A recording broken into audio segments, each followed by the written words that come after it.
Air Force Base? I was stationed at Vegas, yeah. Yeah. And do you remember your number? You said you remembered it the other day. It's okay. AL307092. Wow. My enlisted number while I was in OCS was AA8313292. That's awesome. And then when I got my commission, they changed. AL stands for Air Lady. Mm-hmm. AL307092. Both of them ended 92. What did you do with the SAC bombers? Did you do it? Do you remember that? The what? SAC bombers? The SAT. SAC. I don't know. That's what Laura said. SAC bombers. Bombers. Yeah. I know. It's okay if you don't. the big. I'm probably talking about the big bombers. Yeah. Oh yeah. I don't remember what the number. B-36s is what they were. Wow. These were, and they were 4-engine. These big. Now they didn't have jet engines then. These were the turbo. And the Air Force, see, our base was part SAC, Strategic Air Command. That was the bombing part. And then we had another section that was something else. But it was known primarily for the bombs. And that's the one I told you that we lost 12 planes. Yeah. And we lost 17 of our men. Wow.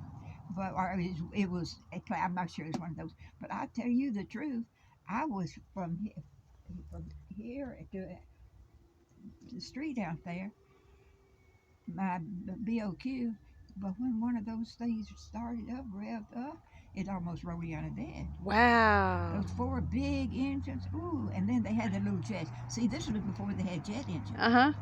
Jets were just coming in, and out on the tip of each wing they had a little jet. Oh.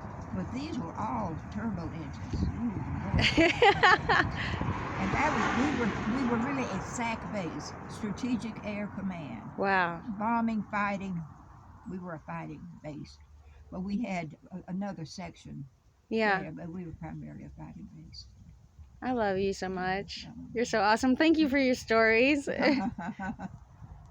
So, and I lived in a BOQ with another, we call them air ladies again, air officer, female officer.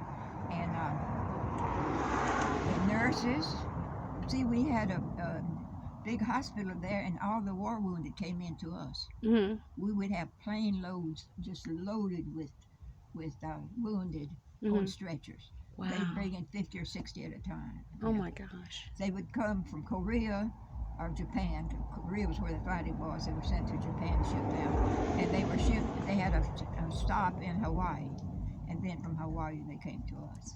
Wow. But we had some other nurses and doctors there, but we had a priest. He partied with us just like everybody else did. And we had one guy there. I really felt sorry for him. He had night terrors. Oh. That he had been in a plane crash and had survived. And he would wake up the whole BOQ screaming. Oh my God! I was on 2nd floor. He was down on 1st floor. Wow. But about once a month, it'd wake you up. He would just be screaming with night terrors. He could remember it. I don't know that he could. I just know that was it. Yeah. And I didn't have any. See, in that building, there was probably 30 or more of us. Yeah. And Susie and I, Webster, she was the other. Well, then Raines, Lieutenant Raines came in. She was, and this was, I think, probably the most interesting person. She was in World War II, and she did test piloting for the RAF, for the Royal Air Force. Wow. She would test the planes, and she went down with one, went right through a building. And she lost about half of her innards, but they accepted her there, and she had more hours in the sky than the base commander did. Wow, that's really interesting. She was the 1st lieutenant. What was her name again? Hazel Raines. Hazel Raines. Wow. Yeah. That's pretty cool. Yeah, and she had more hours in the sky flying than the base commander. I'm going to go ahead and put this down, okay? Okay.